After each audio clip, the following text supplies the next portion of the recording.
ಬೇರ್ಪಡಿಸಿ ನಗರಸಭೆ ವಾಹನ ಬಂದಾಗ ಅದರಲ್ಲಿ ಹಾಕಿ ಅಕ್ಕಪಕ್ಕದವರಿಗೂ ತಿಳಿಸಿ. ಹಸಿ ಕಸದಿಂದ ಗೊಬ್ಬರವನ್ನು ತಯಾರಿಸಬಹುದು. ಒಣ ಕಸ, ಪ್ಲಾಸ್ಟಿಕ್ ಇನ್ನಿತರ ವಸ್ತುಗಳನ್ನು ನಗರಸಭೆಯವರು ಬಂದಾಗ ವಿಲೇವಾರಿ ಮಾಡಿ. ಇಂತಹ ಕಸವನ್ನು ಇಂತಹ ತೊಟ್ಟಿಯಲ್ಲಿ ಹಾಕಿ, ಇಲ್ಲವೆಂದರೆ ಡೆಂಗು ಮಲೇರಿಯಾ ರೋಗಗಳಿಗೆ ತುತ್ತಾಗುವಿರಿ. ಆರೋಗ್ಯ ಭಾಗ್ಯಕ್ಕೆ ಈ ಸೂತ್ರವ ಕೇಳಿ, ನೈರ್ಮಲ್ಯ ಆಚರಿಸಿ ಆನಂದದಿ ಬಾಳಿ, ಮನೆಯ ಸುತ್ತಮುತ್ತ ಸ್ವಚ್ಛವ ಮಾಡಿ, ರೋಗ ರುಜಿನ ಬರದೆ ಬಾಳಲ್ಲಿ ನಲಿದಾಡಿ. ಆರೋಗ್ಯ ಭಾಗ್ಯಕ್ಕೆ ಈ ಸೂತ್ರವ ಕೇಳಿ, ನೈರ್ಮಲ್ಯ ಆಚರಿಸಿ ಆನಂದದಿ ಬಾಳಿ, ಮನೆಯ ಸುತ್ತಮುತ್ತ ಸ್ವಚ್ಛವ ಮಾಡಿ, ರೋಗ ರುಜಿನ ಬರದೆ ಬಾಳಲ್ಲಿ ನಲಿದಾಡಿ.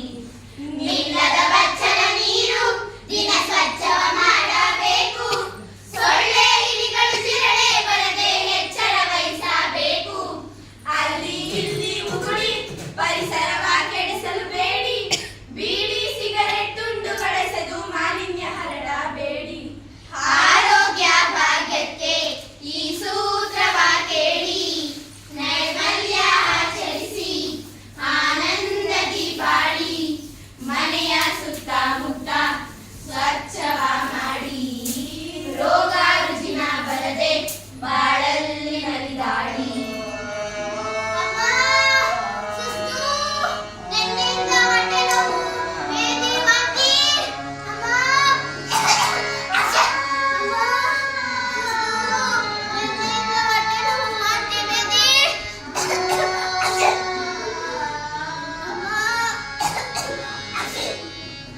ಏನಾಗೈತಪ್ಪ?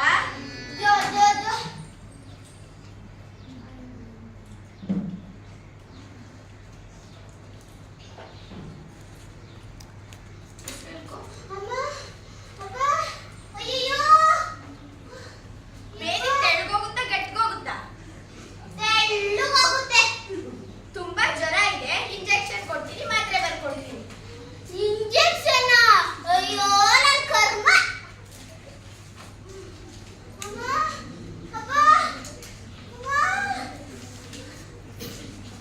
ಇದನ್ನ ಬೆಳಗ್ಗೆ ತಗೋ, ಇದು ಸಾಯಂಕಾಲ ತಗೋ.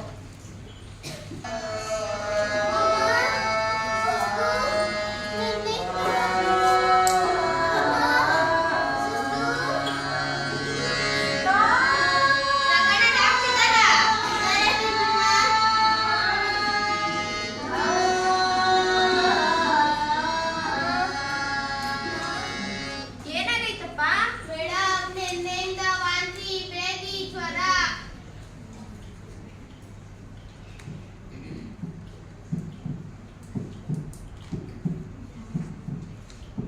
ಇಷ್ಟು ತಗೋ.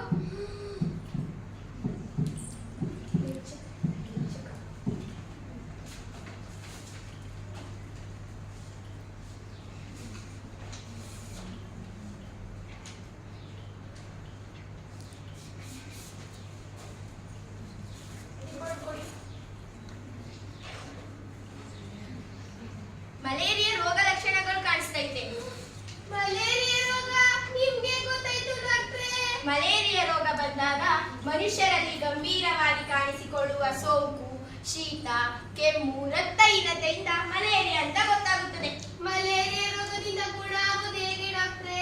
ನೋಡು, ಮಲೇರಿಯಾ ರೋಗದಿಂದ ಕಾಪಾಡಲು, ಸೊಳ್ಳೆಗಳಿಂದ ರಕ್ಷಣೆ ಪಡೆಯಲು ವಿಶ್ವ ಆರೋಗ್ಯ ಸಂಸ್ಥೆ ತಡೆಗಟ್ಟುವ ಔಷಧಿಗಳು, ಕೀಟನಾಶಕ ಚಿಕಿತ್ಸೆ ಮಾಡಬೇಕು. ವಿಶ್ವ ಆರೋಗ್ಯ ಸಂಸ್ಥೆ ಮಕ್ಕಳಿಗೆ ಮಲೇರಿಯಾ ಲಸಿಕೆಯನ್ನು ಉಚಿತವಾಗಿ ಕೊಡುತ್ತಾರೆ.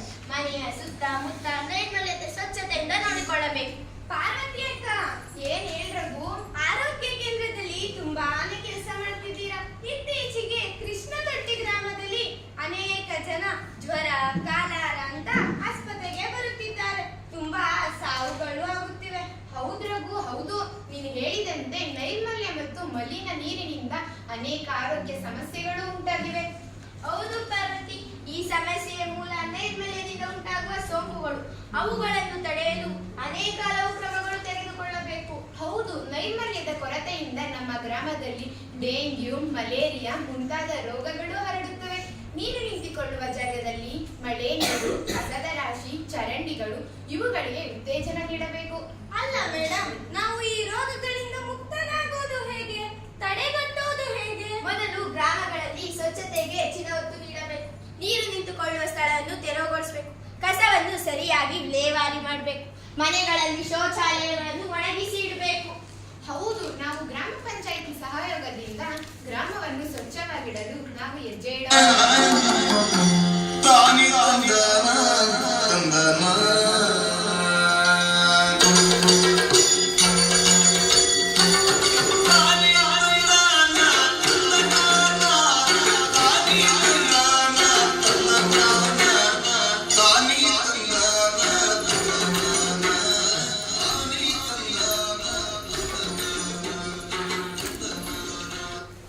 ಅಷ್ಟೇ ಅಲ್ಲ, ಕಸ ಕಡ್ಡಿ ಚರಂಡಿಗಳಲ್ಲಿ, ಮನೆಯ ಹಿಂದೆ ಮುಂದೆ ರಸ್ತೆಗಳಲ್ಲಿ ಯಾರು ಸ್ವಚ್ಛ ಮಾಡ್ತಾರೆ ನಿಮ್ಗೆ ಗೊತ್ತಾ? ಯಾರು?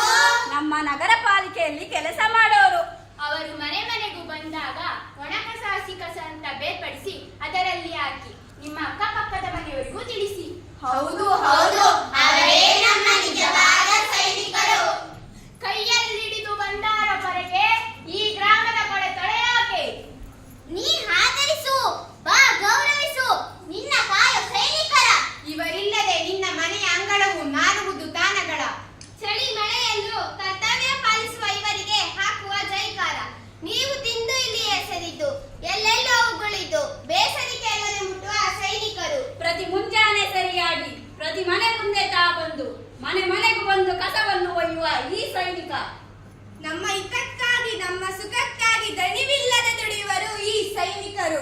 ಕಷ್ಟಗಳು ನೂರಿದ್ದರೂ ಎಲ್ಲಾ ಮರೆತು ಸೇವೆಗೆ ನಿಂತಿಹರು ಈ ಸೈನಿಕರು. ಹಾಗೆ ಮಾಡಿದರೆ, ಗ್ರಾಮದಲ್ಲಿ ಸ್ವಚ್ಛತೆಗೆ ಹೆಚ್ಚು ಒತ್ತು ಕೊಟ್ಟರೆ ಮುಂಬರುವ ಪೀಳಿಗೆಗಳು ನೈರ್ಮಲ್ಯ ರಹಿತವಾಗಿ ಬೆಳೆಯತೊಡಗುವರು. ನಾವೇನು ಸ್ವಚ್ಛತೆ, ಉತ್ತಮ ಆರೋಗ್ಯವನ್ನು ಕಾಪಾಡಿಕೊಳ್ಳುವಲ್ಲಿ ನೈರ್ಮಲ್ಯ ಮತ್ತು ನೈರ್ಮಲ್ಯದ ಮಹತ್ವವನ್ನು ತಿಳಿತೀವಿ. ಆದ್ರೆ ಈ ಹಳ್ಳಿ ಜನ ಕೇಳ್ಬೇಕಲ್ವಾ, ಅದನ್ನು ಪಾಲಿಸ್ಬೇಕಲ್ವಾ? ನಾವು ಬರೀ ಮಾತಿನಲ್ಲಿ ಹೇಳಿದ್ರೆ ಸಾಲದು, ಊರಿನಲ್ಲಿ ದೊಡ್ಡವನ್ನ ಹಿಡಿಬೇಕು. ಯುವಕ ಯುವತಿಯರಲ್ಲಿ ನೈರ್ಮಲ್ಯ ಸ್ವಚ್ಛತೆ ಬಗ್ಗೆ ತಿಳಿಸಬೇಕು. ಹಾಡು, ಜಾಥಾ, ನಾಟಕ ಇನ್ನಿತರ ಕಾರ್ಯಕ್ರಮಗಳನ್ನು ಬೆಳಗ್ಗೆ ಸಾಯಂಕಾಲ ಹಮ್ಮಿಕೊಂಡು ಪ್ರದರ್ಶಿಸಬೇಕು. ನಮ್ಮ ಗ್ರಾಮದಲ್ಲಿ ನೈರ್ಮಲ್ಯದಿಂದ ಉಂಟಾಗುವ ಆರೋಗ್ಯ ಸಮಸ್ಯೆಗಳಿಗೆ ಜಾಗೃತಿಯನ್ನು ಹೆಚ್ಚಿಸಲು ನಾಟಕ ಸಹಕಾರಿಯಾಗುತ್ತದೆ. ರೋಗ ಬಂದಾತು ಜೋಪಾನ, ಓ ರಂಗಣ್ಣ ಮಲ್ಲಣ್ಣ ಸೀತಕ್ಕ.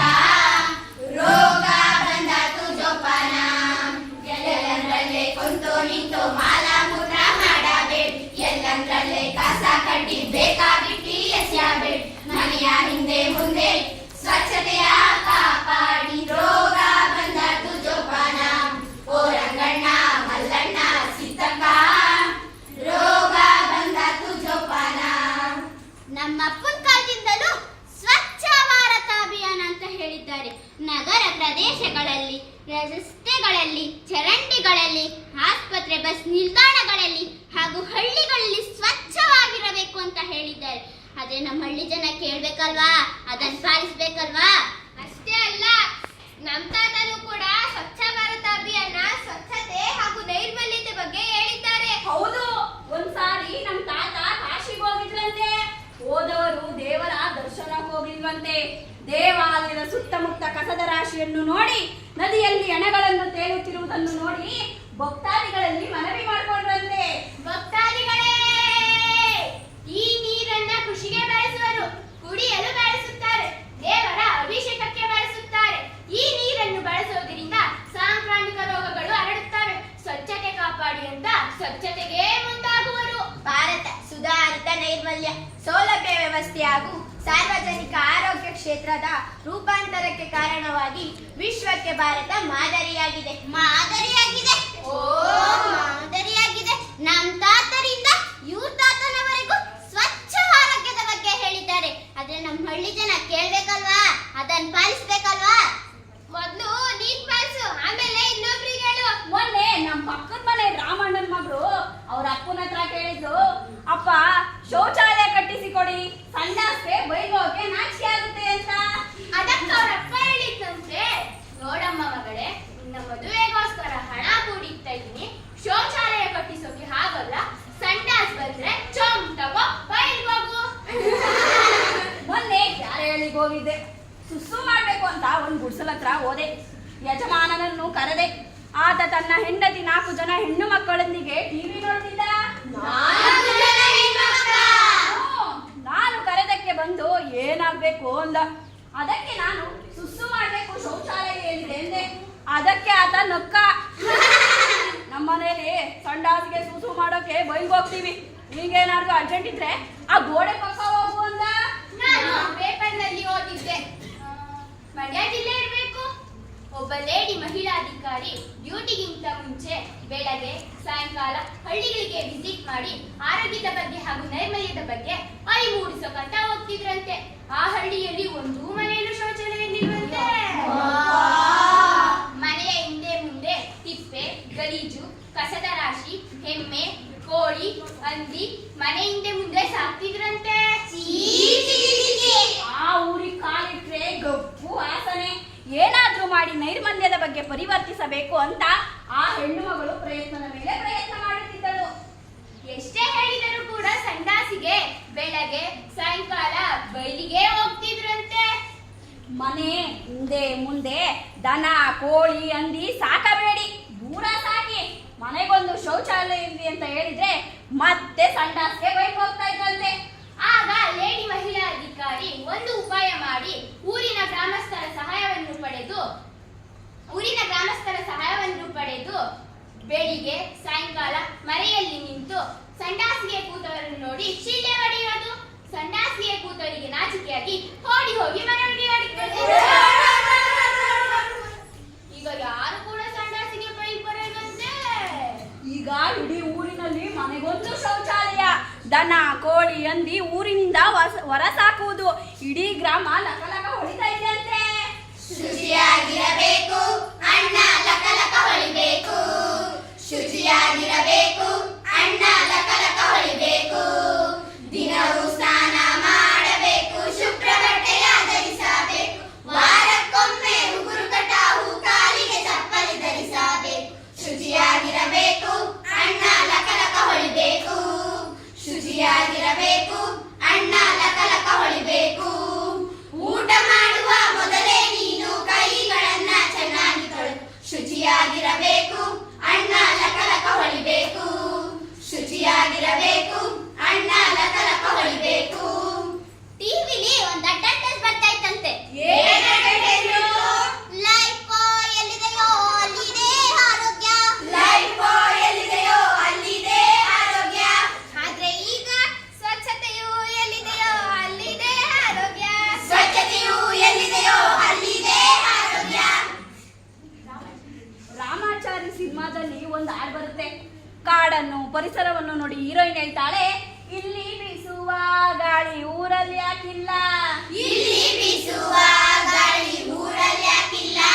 ಇಲ್ಲಿ ಸಿಕ್ಕುವ ಪಾಠ ಶಾಲೆಯಲ್ಲಿ ಯಾಕಿಲ್ಲ, ಇಲ್ಲಿ ಸಿಕ್ಕುವ ಪಾಠ ಶಾಲೆಯಲ್ಲಿ ಯಾಕಿಲ್ಲ.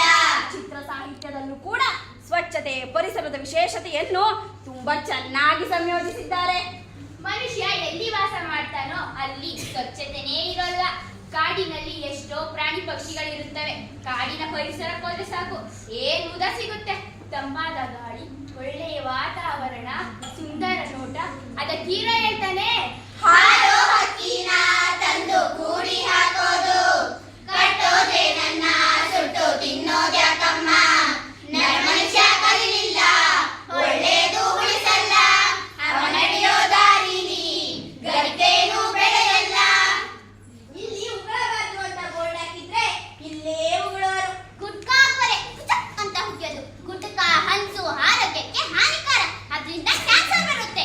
ಇಲ್ಲಿ ಮೂತ್ರ ವಿಸರ್ಜನೆ ಮಾಡಬಾರ್ದು, ದಂಡ ವಿಧಿಸಲಾಗುತ್ತೆ ಅಂತ ಬೋರ್ಡ್ ಹಾಕಿದ್ರೆ ಇಲ್ಲೇ ಮೂತ್ರ ವಿಸರ್ಜನೆ ಮಾಡ್ತಾರೆ. ಮೂತ್ರ ವಿಸರ್ಜನೆ ಮಾಡಿದ ಜಾಗದಿಂದ ಸಾಂಕ್ರಾಮಿಕ ರೋಗಗಳು ಹರಡುತ್ತವೆ. ಸ್ವಚ್ಛ ಭಾರತದಡಿ 2014ರ ಬಳಿಕ ಭಾರತದ ದೇಶಾದ್ಯಂತ ಶೌಚಾಲಯ ನಿರ್ಮಿಸಲಾಗಿದೆ. ಇದರಿಂದ ರೋಗ ರುಜಿನ ಕಡಿಮೆಯಾಗಿದೆ.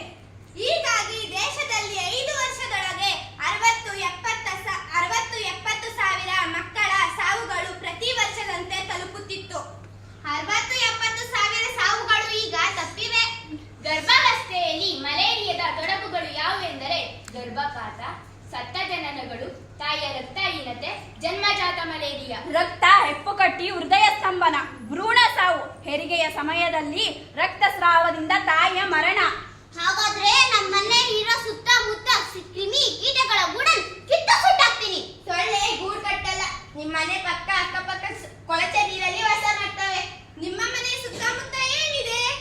ನಮ್ಮ ಮನೆಗಳ ಸುತ್ತಮುತ್ತ ಊರಿದೆ. ಏನಿದೆ ಅಂತ ಹೇಳೋಣ? ಪರವಾಗಿಲ್ಲ, ಹೇಳು. ನಮ್ಮನೆ ಸುತ್ತಮುತ್ತ ಮನೆಗಳಿವೆ. ನಿಮ್ಮ ಮನೆ ಪಕ್ಕದಲ್ಲಿ ಏನಿದೆ ಹೇಳು? ಸ್ವಾಮಿ, ತಿಪ್ಪೆ ಇದೆ, ಚರಂಡಿ ಇದೆ, ದನ ಎಮ್ಮೆ ಕಟ್ಟಾಕ್ತಿವಿ. ಇವುಗಳ ಸಗಣಿ ಎಲ್ಲಿ ಹಾಕ್ತೀರಾ? ನಮ್ಮನೆ ಹಿಂದೆ ತಿಪ್ಪೆ ಇದೆ, ಅಲ್ಲಿ ಹಾಕ್ತಿವಿ. ನಿಮ್ಮ ಮನೆಗಳ ಸುತ್ತಮುತ್ತ ಕಸ ಕಡ್ಡಿ ಹಾಕ್ಬಿಡಿ. ದನ, ಕುರಿ, ಹಸು, ಎಮ್ಮೆ ಇವುಗಳನ್ನು ನಿಮ್ಮ ಊರಿನಿಂದ ದೂರ ಸಾಕಿ.